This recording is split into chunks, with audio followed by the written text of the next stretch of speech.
Punjabi radio US ਸੁਣ ਰਹੇ ਸਾਰੇ ਸਰੋਤਿਆਂ ਨੂੰ ਬਲਵਿੰਦਰ ਕੌਰ ਵੱਲੋਂ ਪਿਆਰ ਭਰੀ ਸਤਿ ਸ਼੍ਰੀ ਅਕਾਲ। ਪ੍ਰੋਗਰਾਮ ਖਬਰ ਤੇ ਨਜ਼ਰ, ਜਿਸ ਵਿੱਚ ਹੁੰਦੇ ਨੇ ਸਾਡੇ ਨਾਲ ਮਿੰਟੂ ਗੁਸਰੀਆ ਜੀ। ਖਬਰਾਂ ਤੇ ਨਜ਼ਰ ਮਾਰਾਂਗੇ। ਖਬਰਾਂ ਤੋਂ ਪਹਿਲਾਂ ਧੰਨਵਾਦ ਸਾਡੇ ਸਪਾਂਸਰਸ ਦਾ, ਜਿਨ੍ਹਾਂ ਨੇ ਇਸ ਪ੍ਰੋਗਰਾਮ ਨੂੰ ਸਪਾਂਸਰ ਕੀਤਾ, ਸਭ ਤੱਕ ਪਹੁੰਚਾਇਆ।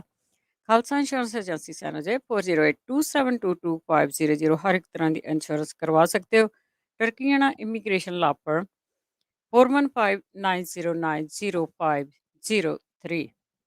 Krishna Dhanota Yuba City Baljinder Singh Nijjar Woodland GN lube truck wash ਵੀ ਕਰਦੇ ਨੇ। ਆਇਲ ਚੇਂਜ ਦਾ ਕੰਮ ਕਰਦੇ, 에ਅਰ ਬ੍ਰੇਕ ਤੇ ਨਵੇਂ ਪੁਰਾਣੇ ਟਾਇਰ।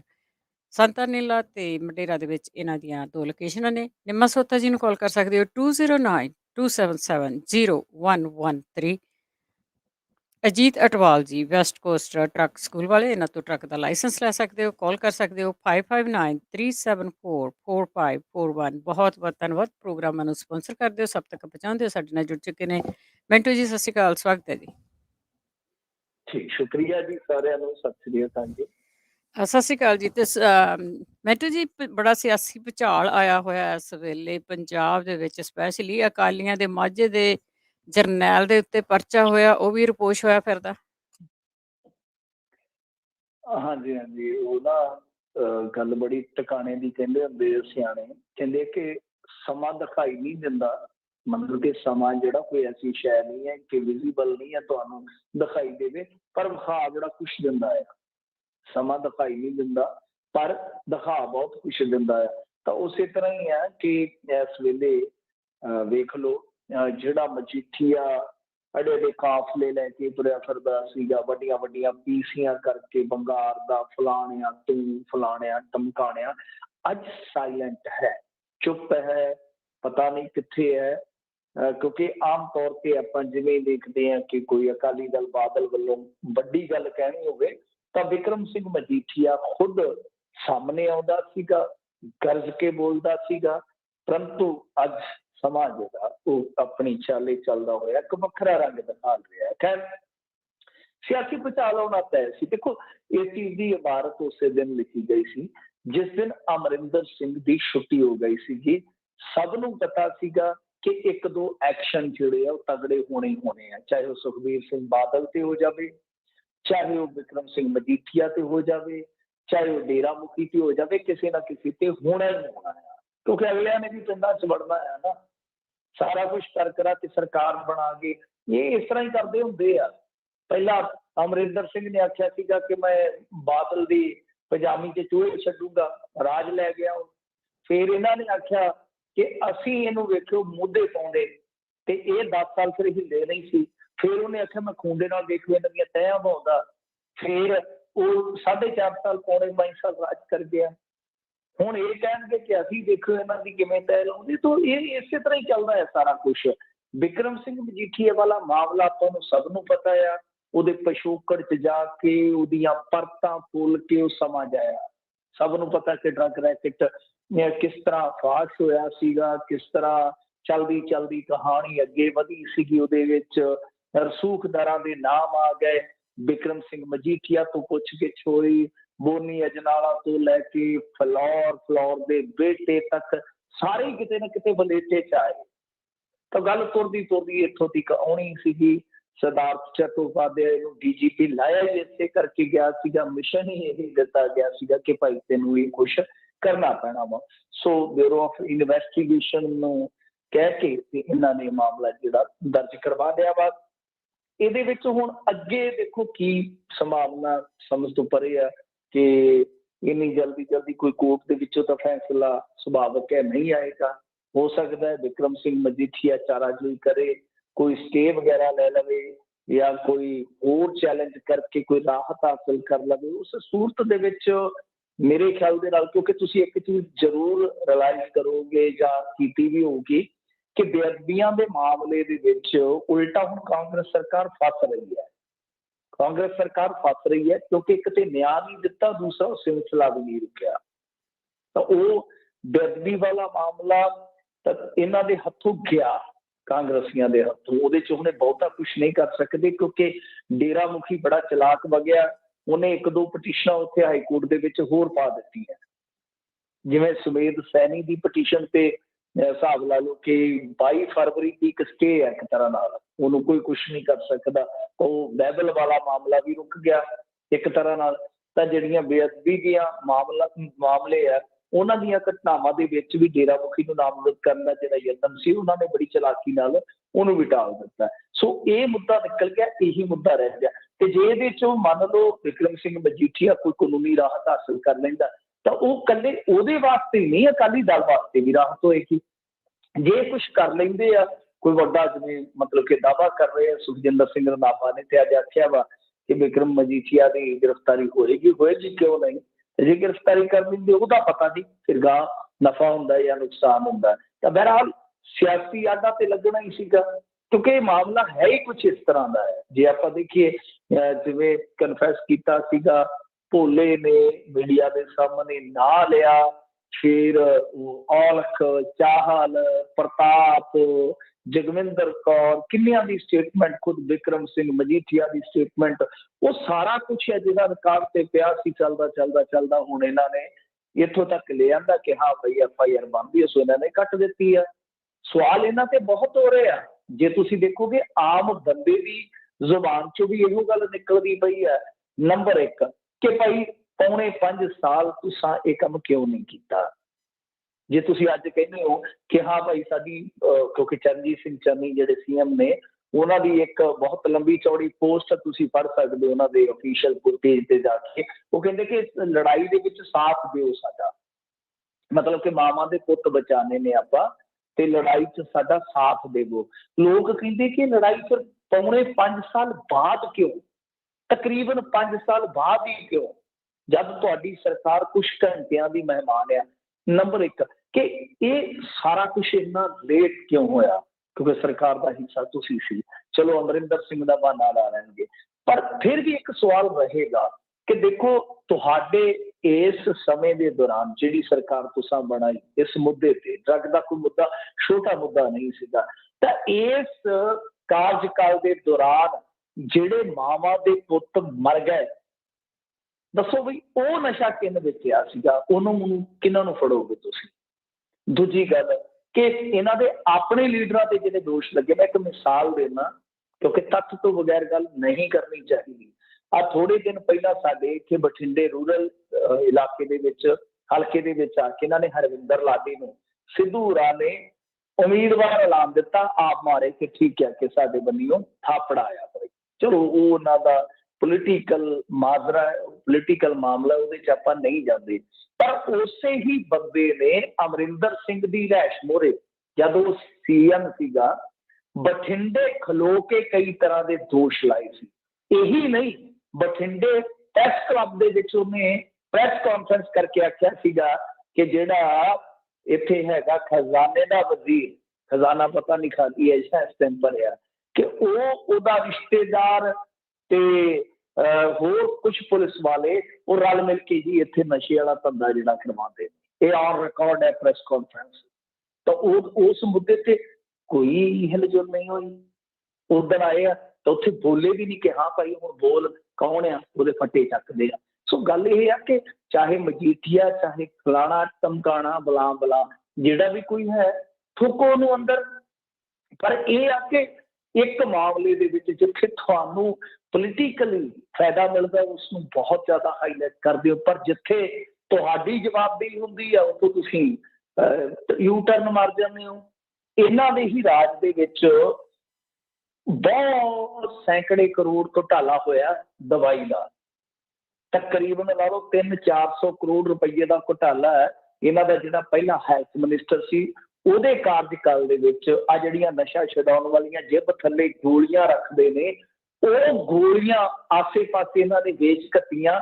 ਇਹਨਾਂ ਦੀਆਂ ਆਪਣੀਆਂ 2-3 ਇਨਵੈਸਟੀਗੇਸ਼ਨਾਂ ਹੋ ਗਈਆਂ, ਕੋਈ ਮਾਜਰਾ ਜਿਹੜਾ ਸਿਰੇ ਨਹੀਂ ਲੱਗਾ। ਸੋ ਗੱਲ ਇਹ ਹੈ ਕਿ ਉਹ ਵੀ ਨਸ਼ੇ ਨਾਲ ਜੁੜਿਆ ਮਸਲਾ ਹੈ, ਉਹ ਵੀ ਨਸ਼ੇ ਨਾਲ ਜੁੜਿਆ ਮਸਲਾ, ਮਤਲਬ ਕਿ ਕਾਨ ਨਹੀਂ ਹੋਣੀ ਚਾਹੀਦੀ। ਔਰ ਦੂਜੀ ਗੱਲ ਇਹ ਹੈ ਕਿ ਦੇਖੋ ਮੈਂ ਵਾਰ-ਵਾਰ ਕਹਿੰਦਾ ਵਾਂ ਕਿ ਡਰੱਗ ਦੀ ਜਿਹੜੀ ਸਮੱਸਿਆ ਕਿਸੇ ਇੱਕ ਵਿਅਕਤੀ ਵਿਸ਼ੇਸ਼ ਨੂੰ ਅੰਦਰ ਕੀਤਿਆਂ ਜਾਂ ਇੱਕ ਵਿਅਕਤੀ ਵਿਸ਼ੇਸ਼ ਨੂੰ ਛੱਡਿਆ, ਦੋਨਾਂ ਹੀ ਸਹੂਲਤਾਂ 'ਚ ਹੱਲ ਨਹੀਂ ਹੋਣੀ। ਤੁਹਾਡੇ ਕੋਲ ਜਦੋਂ ਪੰਜਾਬ ਮਾਡਲ ਹੈ ਤਾਂ ਤੁਸੀਂ ਪੰਜਾਬ ਮਾਡਲ ਦੇ ਵਿੱਚੋਂ ਇੱਕ ਘੁੰਡ ਚੱਕ ਕੇ ਇਹ ਵੀ ਮੁੱਦਾ ਦਿਖਾ ਦਿਓ ਕਿ ਅਗਾਂਹ ਕਿ ਡਰੱਗ ਸਮੱਸਿਆ ਨਹੀਂ ਰਹੇਗੀ ਪੰਜਾਬ ਦੇ ਵਿੱਚ, ਔਰ ਜੇ ਰਹੇਗੀ ਤਾਂ ਸਾਡੇ ਕੋਲ ਉਹਦੇ ਵਾਸਤੇ ਰੋਡ ਮੈਪ ਕੀ ਹੋਏਗਾ, ਇਹ ਗੱਲ ਕਲੀਅਰ ਹੋਣੀ ਚਾਹੀਦੀ ਆ। ਬਾਕੀ ਮਤੇ ਜਿੰਨੇ ਮਰਜ਼ੀ ਲੈ ਲਓ, ਜਿੰਨੀਆਂ ਮਰਜ਼ੀ ਇਹਨਾਂ ਦੀਆਂ ਸਟੇਟਮੈਂਟਾਂ ਸੁਣ ਲਓ। ਪ੍ਰਕਾਸ਼ ਸਿੰਘ ਬਾਦਲ ਕਹਿੰਦਾ ਮੈਨੂੰ ਅੰਦਰ ਕਰ ਦਿਓ, ਲਓ ਪ੍ਰਕਾਸ਼ ਸਿੰਘ ਬਾਦਲ 94 ਸਾਲ ਕਹਿੰਦਾ ਮੈਨੂੰ ਅੰਦਰ ਕਰ ਦਿਓ। ਮੈਂ ਕਿਹੜਾ ਡਰਦਾ ਵੀ ਐਵੇਂ ਤੁਸੀਂ ਕਾਹਤੋਂ ਜਵਾਬ ਦੇ ਮਗਰ ਪਏ ਜੇ, ਮੈਨੂੰ ਲੈ ਜਾਓ। ਫਿਰ ਸੁਖਬੀਰ ਸਿੰਘ ਬਾਦਲ ਉਹ ਬੁਲਾ ਰਹੇ ਸੀ, ਜੇ ਤੁਸੀਂ ਚੈਲੰਜ ਕੀਤਾ ਸਾਨੂੰ ਚੈਲੰਜ ਕਬੂਲ ਆ। ਇਹ ਕਿਹੜੀਆਂ ਗੱਲਾਂ ਨੇ? ਲੀਗਲ ਲੜਾਈ ਲੜਾਂਗੇ, ਸੱਚ ਸਾਹਮਣੇ ਲਿਆਵਾਂਗੇ। ਵਿਕਰਮ ਸਿੰਘ ਮਜੀਠੀਆ ਦੀ ਭੈਣ ਜੀ ਬੋਲੀ, ਉਹ ਸਾਡੇ ਪਿੰਡਾਂ 'ਚ ਆਈ ਸੀਗੀ, ਉਹ ਕਹਿੰਦੀ ਕਿ ਮੇਰੇ ਭਰਾ ਤੇ ਅੱਧੀ ਰਾਤ ਤੋਂ ਬਾਅਦ ਇਹਨਾਂ ਨੇ ਪਰਚਾ ਦਰਜ ਕੀਤਾ ਵਾ, DGP ਬਦਲ ਦਿੱਤਾ ਆ, ਇਹ ਇਸ ਤਰ੍ਹਾਂ ਕਰਦੇ ਆ, ਉਸ ਤਰ੍ਹਾਂ ਕਰਦੇ ਆ। ਉਹ ਆਮ ਆਦਮੀ ਪਾਰਟੀ ਵਾਲੇ ਜਿਹੜੇ ਉਹ ਕਹਿੰਦੇ ਕਿ ਸਾਰੀ ਰਲੀ ਮਿਲੀ, ਅਸੀਂ ਤੁਹਾਨੂੰ ਪਹਿਲਾਂ ਹੀ ਕਹਿ ਦਿੱਤਾ ਸੀ ਸਾਰਾ ਧੋਖਾ ਆ, ਇਹ ਰਲ ਮਿਲ ਕੇ ਚੱਲ ਰਹੇ। ਇੱਕ ਕਮਜ਼ੋਰ ਜਿਹਾ ਕੇਸ ਦਰਜ ਕਰ ਦਿੱਤਾ। ਅਮਰਿੰਦਰ ਸਿੰਘ ਬੋਲਿਆ ਵਾ, ਉਹ ਕਹਿੰਦਾ 2 ਮਿੰਟਾਂ 'ਚ ਤਾਂ ਜ਼ਮਾਨਤ ਹੋ ਜਾਣੀ ਹੈ। ਇਹ ਕਮਜ਼ੋਰ ਘਟੀਆ ਜਿਹਾ ਕੇਸ ਆ। ਚੰਦੂ ਮਾਜਰਾ ਬੋਲੇ, ਉਹ ਕਹਿੰਦੇ ਆਪ ਹੀ ਵਕੀਲ ਬਣੇ ਆ, ਜੱਜ ਬਣੇ ਆ, ਫਲਾਣ ਟਮਕਾ। ਸੋ ਇਹ ਗੱਲਾਂ ਜਿਹੜੀਆਂ ਨੇ ਪੋਲੀਟੀਕਲੀ ਸਟੇਟਮੈਂਟਾਂ ਤੇ ਆਉਣਗੀਆਂ, ਪਰ ਮੇਨ ਜਿਹੜੀ ਗੱਲ ਹੈ, ਮੁੱਢ ਦੀ ਗੱਲ ਆ ਕਿ ਕੀ ਇਸ ਵੇਲੇ ਸਾਡੇ ਕੋਲ ਜੋ ਸਿੰਥੈਟਿਕ ਡਰੱਗ ਦਾ ਕ੍ਰਾਈਸਿਸ ਹੈ, ਸਾਡੇ ਇੱਥੇ ਬੜਾ ਵੱਡਾ ਸੰਕਟ ਹੈ ਜੋ ਸਾਡੀਆਂ ਪੀੜ੍ਹੀਆਂ ਖਤਮ ਕਰ ਰਿਹਾ ਵਾ, ਸਾਡੀਆਂ ਨਸਲਾਂ ਖਤਮ ਕਰ ਰਿਹਾ ਵਾ। ਉਹਦੇ ਵਾਸਤੇ ਸਿੰਥੈਟਿਕ ਡਰੱਗ ਦੀ ਮਾਰ ਤੋਂ ਬਚਣ ਵਾਸਤੇ ਸਾਡੇ ਕੋਲ ਅਗਾਂਹ ਕੀ ਰੋਡ ਮੈਪ ਹੈ, ਕੀ ਸਾਡੇ ਕੋਲ ਪਾਲਿਸੀ ਹੈ। ਜੇ ਸਾਡੇ ਕੋਲ ਇਲੈਕਸ਼ਨ ਦੀ ਰੁੱਤ ਦੇ ਵਿੱਚ ਵੀ ਬਹਿਸ ਲਈ ਇਸ ਚੀਜ਼ ਦਾ ਸਮਾਂ ਨਹੀਂ ਹੈ ਤਾਂ ਮੇਰੇ ਖਿਆਲ ਦੇ ਨਾਲ ਫਿਰ ਰੱਬ ਰੱਖੇ। ਬਿਲਕੁਲ ਜੀ, ਬਿਲਕੁਲ। ਦੇਖੋ ਜਵਾਨੀ ਸਾਰੀ ਖਾ ਲਈ ਆ, ਤੇ ਬਾਕੀ ਤੁਸੀਂ ਵੱਡੇ ਬਾਦਲ ਦੀ ਗੱਲ ਕੀਤੀ ਸੀ, ਕਹਿੰਦਾ ਮੈਨੂੰ ਅੰਦਰ ਕਰ ਦਿਓ, ਤੇ ਇੱਧਰ ਉਸ ਨੂੰ ਵੀ ਪੰਗਾ ਪੈ ਗਿਆ ਕਿ ਅਦਾਲਤ 'ਚ ਪੇਸ਼ ਹੋਣਾ ਪਊ। ਵਾਹ ਕੀ ਬਾਤ ਹੈ। ਉਹ फिर समय की ही गल कर रहे थे, दो सुइयों के बीच जिंदगी कई खेल दिखाए, नया पुराना नाटक करता ये वक्त गुजरता जाए।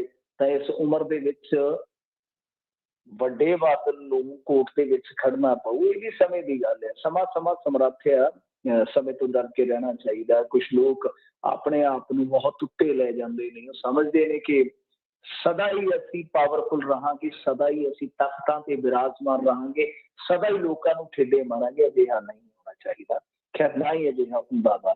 ਤਾਂ ਦੇਖੋ ਇਹ ਮਾਮਲਾ ਉਹੀ ਹੈ ਦੋਹਰੇ ਸੰਵਿਧਾਨ ਵਾਲਾ। ਹੁਸ਼ਿਆਰਪੁਰ ਕੋਰਟ ਦੇ ਵਿੱਚ ਮੁਕੱਦਮਾ, ਇੱਕ ਬਜ਼ੁਰਗ ਨੇ ਇੱਕ ਲੜਾਈ ਲੜੀ, ਮੈਂ ਕਹਿੰਦਾ ਕਮਾਲ ਦਾ ਸਿੱਧੀ ਬੰਦਾ ਹੈ।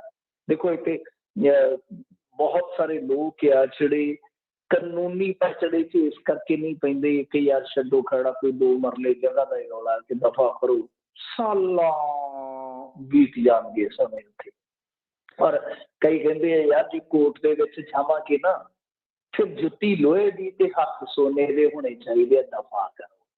ਅੱਛਾ, ਇੱਕ ਬਜ਼ੁਰਗ ਐਸੀ ਲੜਾਈ ਵਿੱਢ ਕੇ ਬੈਠ ਗਿਆ, ਐਸੀ ਲੜਾਈ ਵਿੱਢ ਕੇ ਬੈਠ ਗਿਆ ਕਿ ਵੇਖੋ ਅੱਜ ਦੂਸਰੇ ਬਜ਼ੁਰਗ ਪ੍ਰਕਾਸ਼ ਸਿੰਘ ਬਾਦਲ ਨੂੰ ਫਿਰ ਸੰਮਨ ਹੋਇਆ ਵਾ ਕਿ ਤੁਸੀਂ 18 ਜਨਵਰੀ ਨੂੰ ਨਿੱਜੀ ਤੌਰ ਤੇ ਪੇਸ਼ ਹੋਣਾ ਹੈ।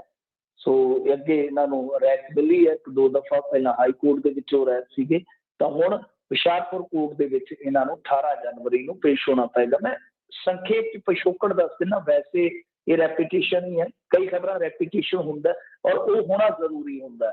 ਕਿਉਂਕਿ ਖਬਰ ਸੂਚਨਾ ਨਵੀਂ ਹੁੰਦੀ ਹੈ, ਪਿਛੋਕੜ ਪੁਰਾਣਾ ਹੁੰਦਾ।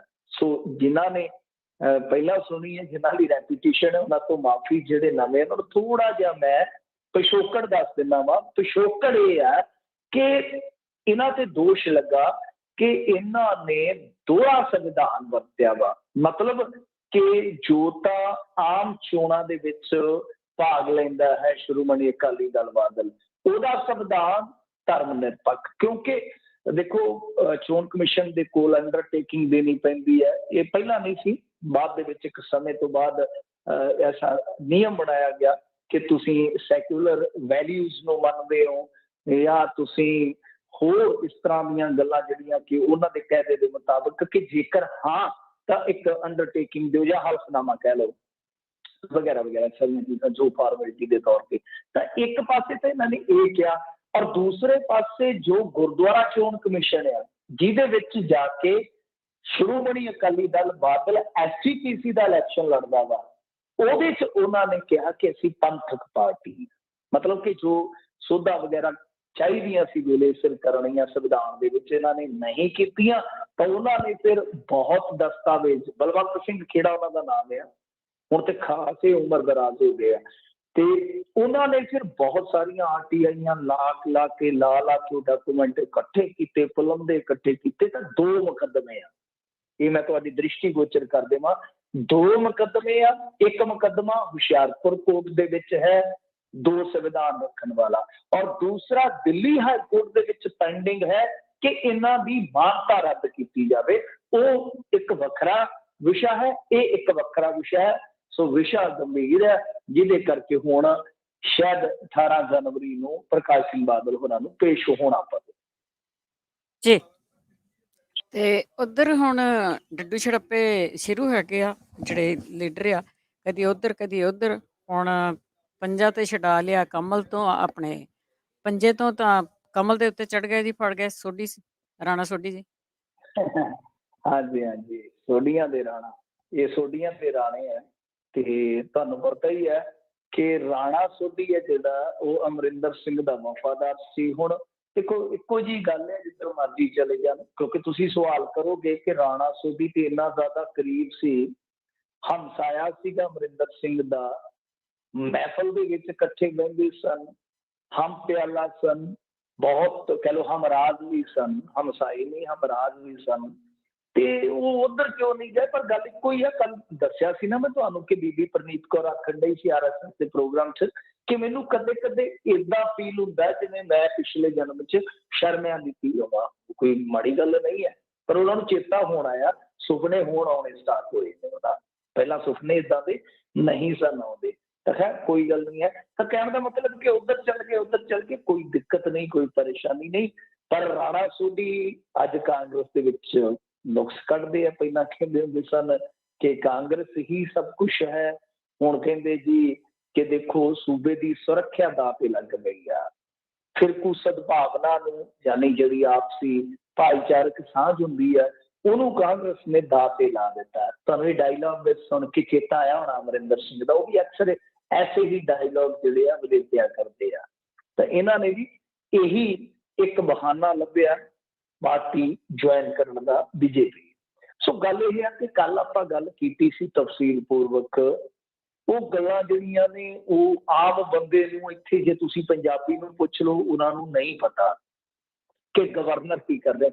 ਕਮਾਲ ਦੀ ਗੱਲ ਹੈ ਕਿ ਅੱਜ ਗਵਰਨਰ ਪਠਾਨਕੋਟ ਦੇ ਵਿੱਚ ਪਹੁੰਚੇ ਹੋਏ ਸਨ, ਔਰ ਉੱਥੇ ਜੋ ਪਠਾਨਕੋਟ ਨੂੰ ਕਹਿੰਦੇ ਕਿ ਆਪਾਂ ਸੈਰ ਸਪਾਟੇ ਵਾਲਾ ਹੱਬ ਬਣਾਉਣਾ, ਐਲਾਨ ਕਰਨਾ ਇਸ ਤਰ੍ਹਾਂ ਦਾ।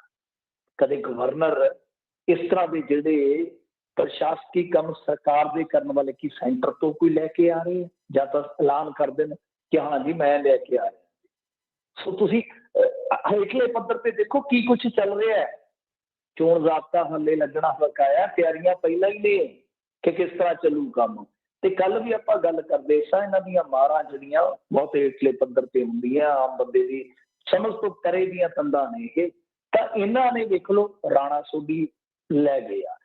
ਜਦੋਂ ਸ਼ੁਰੂਆਤ ਦੇ ਵਿੱਚ ਅਮਰਿੰਦਰ ਸਿੰਘ ਦਾ ਜਾਣਾ ਹੋਇਆ ਸੀ, ਲੋਕ ਕੁਛ ਕਹਿੰਦੇ ਸਨ ਕਿ ਚੰਗਾ ਹੋਇਆ ਦਫਾ ਹੋਇਆ, ਕਾਂਗਰਸ ਬਚੀ। ਤੇ ਮੈਂ ਕਿਹਾ ਸੀਗਾ ਉਹ ਕਾਂਗਰਸ ਨੂੰ ਬਚਣ ਜੋਗਾ ਨਹੀਂ ਛੱਡੇਗਾ, ਕਾਂਗਰਸ ਨੂੰ ਬਚਣ ਜੋਗਾ ਨਹੀਂ ਛੱਡੇਗਾ। ਐਸਾ ਦੱਸੇਗਾ ਨਾ ਕਿ ਤੁਸੀਂ ਦੇਖਿਓ ਨਾ ਇੱਧਰ ਦੇ ਨਾ ਉੱਧਰ ਦੇ। ਅੱਜ ਵੇਖ ਲਓ ਸੂਰਤ-ਏ-ਹਾਲ। ਰਾਣਾ ਸੋਢੀ ਠੀਕ ਹੈ ਪੋਲੀਟੀਸ਼ੀਅਨ ਆ, ਉਹਦੇ ਆਲੋਚਕ ਹੋਣਗੇ, ਉਹਦੇ ਨਿੰਦਕ ਹੋਣਗੇ, ਉਹਦੇ ਕੰਮ ਵੀ ਕੁਛ ਐਸੇ ਹੀ ਹੈ।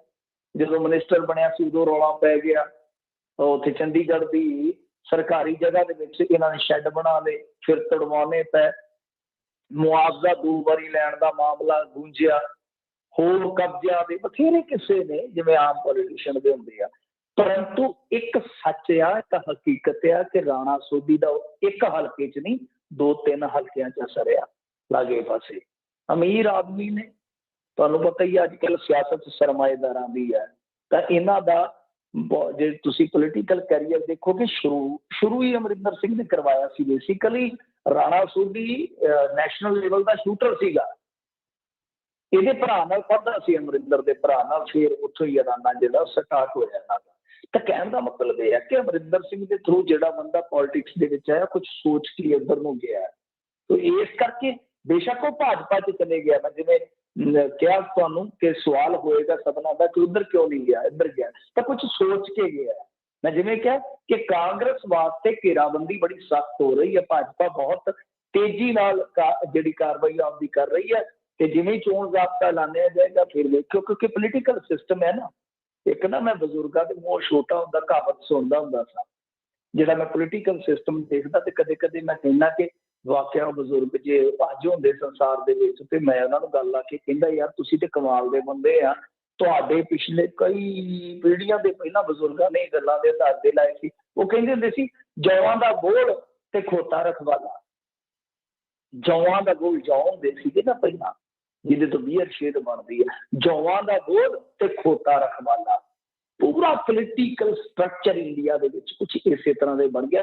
ਕੋਈ ਪਤਾ ਨਹੀਂ ਹੈ ਜੌਆਂ ਦਾ ਗੋਲ ਕਿਹਦਾ, ਖੋਤਾ ਕਿਹਦਾ, ਕਿਹਨੇ ਮੂੰਹ ਮਾਰ ਜਾਣਾ, ਕਿਹਨੇ ਉੱਥੋਂ ਥੱਬਾ ਭਰ ਕੇ ਲੈ ਜਾਣਾ।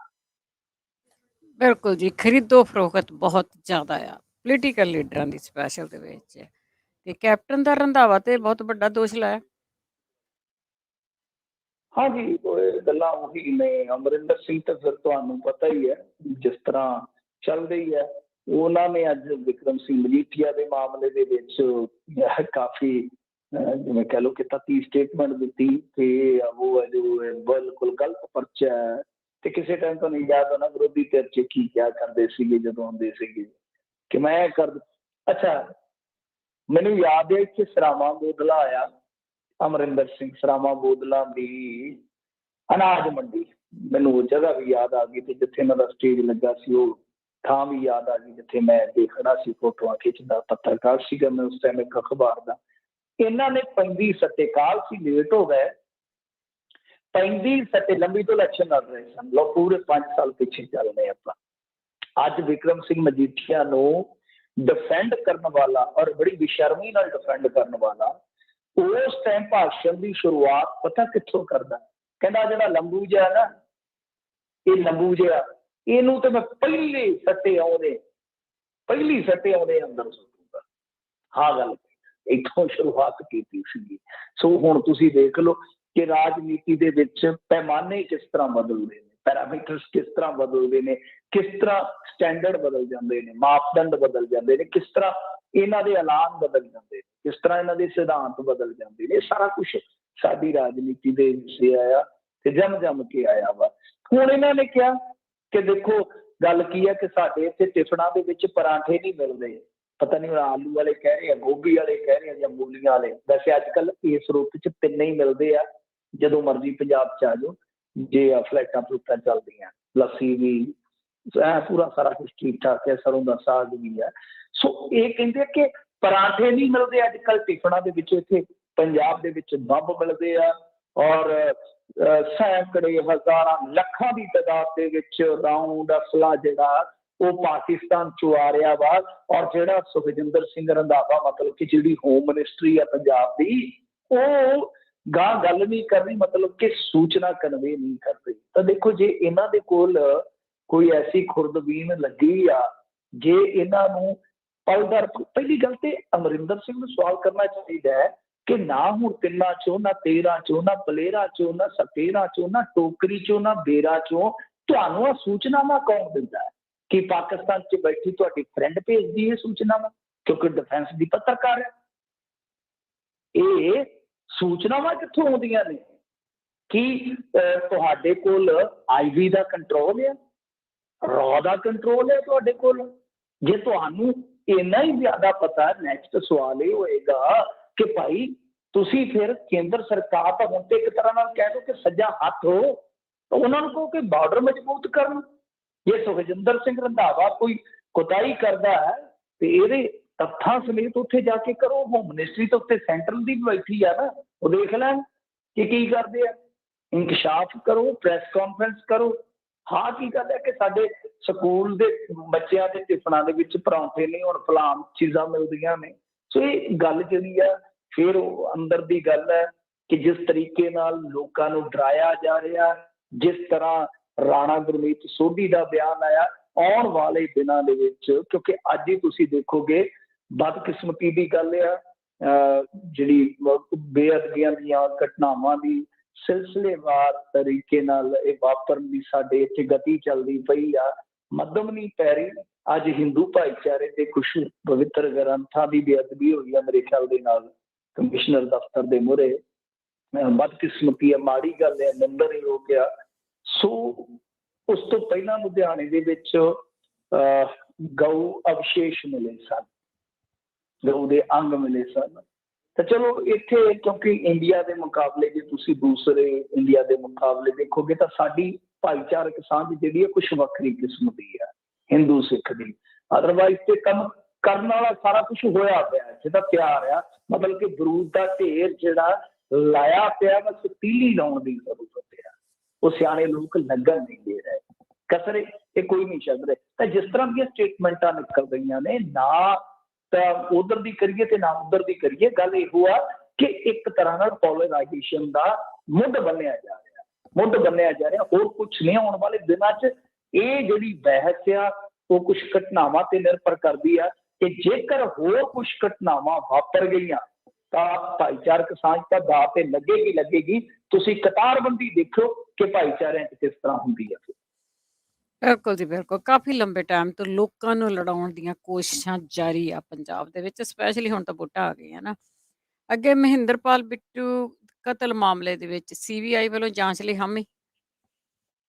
ਹਾਂਜੀ, ਦੇਖੋ ਮਹਿੰਦਰਪਾਲ ਬਿੱਟੂ ਉਹੀ ਪ੍ਰੇਮੀ ਸੀਗਾ ਜਿਹਦਾ ਜੇਲ੍ਹ ਦੇ ਵਿੱਚ ਮਰਡਰ ਹੋ ਗਿਆ ਸੀਗਾ। ਤੇ ਉਸ ਤੋਂ ਬਾਅਦ ਦੇਖੋ ਜਦੋਂ ਮਰਡਰ ਹੋ ਗਿਆ, ਕੁਝ ਸਮਾਨ ਵਗੈਰਾ ਜਿਹੜਾ ਹੁੰਦਾ ਬੈਰਕ ਦੇ ਵਿੱਚ ਬੰਦੇ ਪਾਸ ਜੇਲ੍ਹ ਦੇ ਵਿੱਚ, ਉਹ ਵਾਪਿਸ ਕੀਤਾ ਜਾਂਦਾ ਵਾ। ਤੇ ਦੱਸਦੇ ਆ ਕਿ ਲੀੜਿਆਂ ਵਾਲੇ ਬੈਗ ਦੇ ਵਿੱਚੋਂ ਬਿੱਟੂ ਦੀ ਇੱਕ ਡਾਇਰੀ ਮਿਲੀ ਸੀ। ਮੈਂ ਡਾਇਰੀ ਦੇ ਕੁਝ ਅੰਸ਼ ਪੜ੍ਹੇ ਆ ਜੀ, ਪਤਾ ਨਹੀਂ ਹੁਣ ਉਹ ਸਹੀ ਹੈ, ਉਹਦੇ ਹੱਥ ਦੀ ਲਿਖੀ ਹੈ, ਕਿਉਂਕਿ ਉਹ ਜਾਂਚ ਪੜਤਾਲ ਦਾ ਵਿਸ਼ਾ ਹੈ, ਫੋਰੈਂਸਿਕ ਜਾਂਚ ਪੜਤਾਲ ਚੋਂ ਪੁਸ਼ਟੀ ਹੋਵੇ। ਪਰ ਉਸ ਡਾਇਰੀ ਨੂੰ ਜੇ ਤੁਸੀਂ ਪੜ੍ਹੋਗੇ, ਜੇ ਅੰਸ਼ ਪੜ੍ਹੋਗੇ, ਤਾਂ ਫਿਰ ਜੋ ਪੁਲਿਸ ਕਹਿੰਦੀ ਹੁਣ ਤੱਕ ਜੋ ਬੇਅਦਬੀ ਦੀਆਂ ਘਟਨਾਵਾਂ ਦੇ ਮੁਤਲਕ ਕਿ ਪ੍ਰੇਮੀਆਂ ਨੇ ਇਹ ਕੀਤਾ ਵੈ ਕੀਤਾ, ਜੇ ਉਹ ਡਾਇਰੀ ਪੜ੍ਹੋਗੇ ਤਾਂ ਸਾਰੀ ਕਹਾਣੀ ਪਲਟ ਜਾਂਦੀ ਹੈ। ਮਤਲਬ ਕਿ ਮਹਿੰਦਰਪਾਲ ਬਿੱਟੂ ਨੇ ਸਾਰੀ ਡਿਟੇਲ ਲਿਖੀ ਹੈ, ਜਿੱਥੋਂ ਉਹਨੂੰ ਫੜਿਆ ਹਿਮਾਚਲ ਦੇ ਵਿੱਚੋਂ, ਪਾਲਨਪੁਰ ਸ਼ਾਇਦ ਉਹ ਨਾਮ ਕੁਛ ਐਸਾ ਸ਼ਹਿਰ ਦਾ, ਜਿੱਥੋਂ ਉਹਨੂੰ ਫੜਿਆ, ਜਿੱਥੇ ਉਹਦੀ ਦੁਕਾਨ ਸੀਗੀ। ਤਾਂ ਉੱਥੋਂ ਲੈ ਕੇ ਥਾਣੇ ਦੇ ਵਿੱਚ ਕੱਲੀ ਰਾਤ ਦਾ, ਕੱਲੀ ਕੁੱਟ ਦਾ, ਕੱਲੀ ਗੱਲ ਦਾ ਜ਼ਿਕਰ ਹੈ। ਇਹਨਾਂ ਦੇ ਘਰਦਿਆਂ ਨੇ ਫਿਰ ਕੀ ਕੀਤਾ ਸੀਗਾ ਕਿ ਉਸ ਡਾਇਰੀ ਦੇ ਬਿਹਾਫ ਤੇ ਇੱਕ ਕੇਸ ਪਾ ਦਿੱਤਾ, ਜਾਂ ਕਹਿ ਲਓ ਪਟੀਸ਼ਨ ਪਾ ਦਿੱਤੀ ਹਾਈ ਕੋਰਟ ਦੇ ਵਿੱਚ। ਤਾਂ ਹਾਈ ਕੋਰਟ ਦੇ ਵਿੱਚ ਇਹਨਾਂ ਨੇ ਜਾ ਕੇ ਕਿਹਾ, ਕਿਉਂਕਿ ਪੰਜਾਬ ਪੁਲਿਸ ਤਾਂ ਆਲਰੇਡੀ ਇਸ ਮਾਮਲੇ ਦੇ ਵਿੱਚ ਇੱਕ ਤਰ੍ਹਾਂ ਨਾਲ ਕਹਿ ਲਓ ਕਿ ਦੋਸ਼ੀ ਕਹੀ ਜਾ ਰਹੀ ਹੈ ਨਾ, ਕਿ ਪੁਲਿਸ ਨੇ ਬਹੁਤ ਧੱਕਾ ਕੀਤਾ ਬਿੱਟੂ ਦੇ ਨਾਲ। ਤਾਂ ਫਿਰ ਜ਼ਾਰਾ ਜੀ ਗੱਲ ਆ ਕਿ ਪੁਲਿਸ ਦੀ ਬਣਾਈ SIT ਤੇ ਤਾਂ ਰੋਕ ਲੱਗਣੀ ਹੈ। ਤਾਂ ਹਾਈ ਕੋਰਟ ਨੇ ਰੋਕ ਲਾ ਕੇ CBI ਨੂੰ ਪੁੱਛਿਆ ਕਿ ਕੀ ਤੁਸੀਂ ਇਨਕੁਆਇਰੀ ਕਰ ਸਕਦੇ ਹੋ, ਔਰ ਕਿਉਂਕਿ ਪੀੜਤ ਪਰਿਵਾਰ ਨੇ ਮੰਗ ਕੀਤੀ ਕਿ ਇਨਕੁਆਇਰੀ ਜਿਹੜੀ ਆ ਸੈਂਟਰਲ ਏਜੰਸੀ ਤੋਂ ਕਰਵਾ ਲਓ। ਤਾਂ ਹੁਣ CBI ਨੇ ਆ ਕੇ ਆਖ ਦਿੱਤਾ ਵਾ ਕਿ ਹਾਂ, ਅਸੀਂ ਇਹ ਜਾਂਚ ਪੜਤਾਲ ਕਰਨ ਵਾਸਤੇ ਤਿਆਰ ਹਾਂ। ਤੇ ਮੈਂ ਤੁਹਾਨੂੰ ਕਿਹਾ ਨਾ ਕਿ ਸਾਰੀਆਂ ਚੀਜ਼ਾਂ ਜਾ ਕੇ ਜੁੜ ਜਾਂਦੀਆਂ ਨੇ ਕੋਰਟ ਦੀ ਕਾਰਵਾਈ ਦੇ ਨਾਲ, ਕਿ ਬਹੁਤ ਕੁਝ ਹਾਲੇ ਪੈਂਡਿੰਗ ਪਿਆ, ਬਹੁਤ ਕੁਝ ਹਾਲੇ ਹੋਣ ਵਾਲਾ ਪਿਆ। ਸੋ ਜੇ ਇਹ ਮਾਮਲਾ ਵੀ ਚਲੇ ਜਾਂਦਾ CBI ਦੇ ਕੋਲ, ਮਹਿੰਦਰਪਾਲ ਬਿੱਟੂ ਵਾਲਾ, ਜਿਹਦੇ ਵਿੱਚ CBI ਪਹਿਲਾਂ ਹੀ ਪ੍ਰੇਮੀਆਂ ਨੂੰ ਕਲੀਨ ਚਿੱਟ ਦੇ ਚੁੱਕੀ ਆ, ਤਾਂ ਇਹ ਵੀ ਇੱਕ ਕਹਾਣੀ ਦੇ ਵਿੱਚ ਨਵਾਂ ਤੇ ਵੱਖਰੀ ਕਿਸਮ ਦਾ ਟਵਿਸਟ ਹੋਏਗਾ। ਬਿਲਕੁਲ ਜੀ, ਬਿਲਕੁਲ। ਬੜਾ ਕੁਛ ਇਸ ਤਰ੍ਹਾਂ ਹੋਣ ਵਾਲਾ, ਪਤਾ ਨਹੀਂ ਚਾਬੀ ਕਿਹਦੇ ਹੱਥ ਵਿੱਚ ਆ।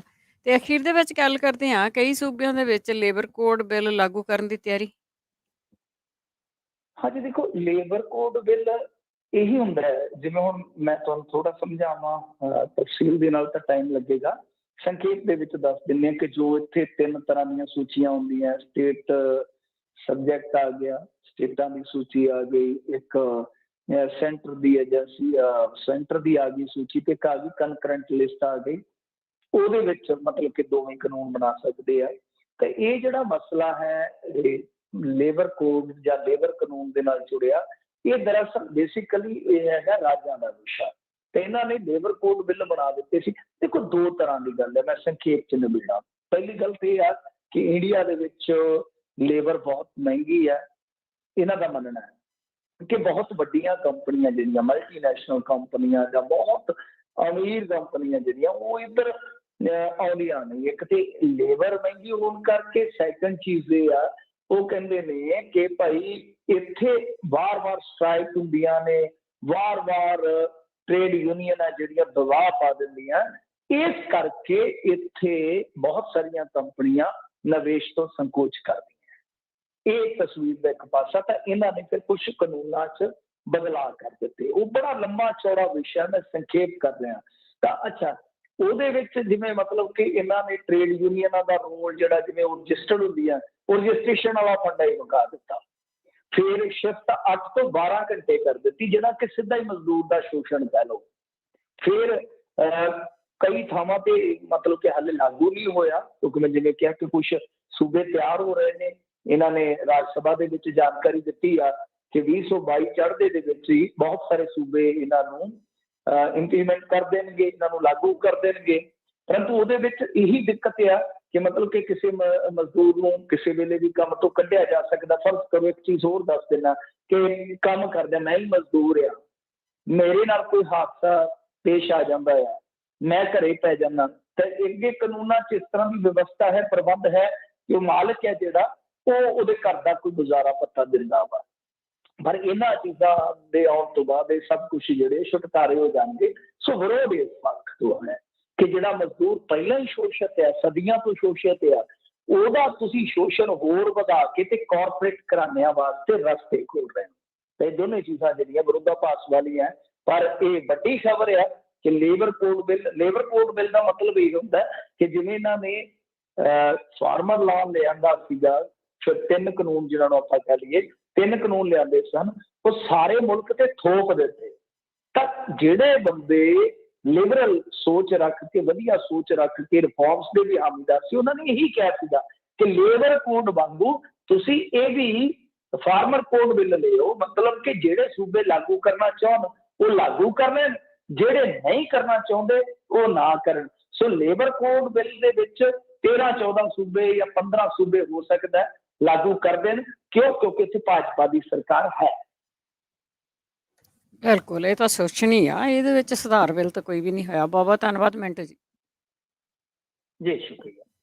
ਤੇ ਸਰੋਤਿਓ, ਇਸੇ ਦੇ ਨਾਲ ਖਬਰਾਂ ਦਾ ਬੁਲਟਨ ਸਮਾਪਤ। ਹੁਣ ਬਲਵਿੰਦਰ ਕੌਰ ਵੱਲੋਂ ਵੀ ਆਪ ਸਭ ਨੂੰ ਹੀ ਪਿਆਰ ਭਰੀ ਸਤਿ ਸ੍ਰੀ ਅਕਾਲ।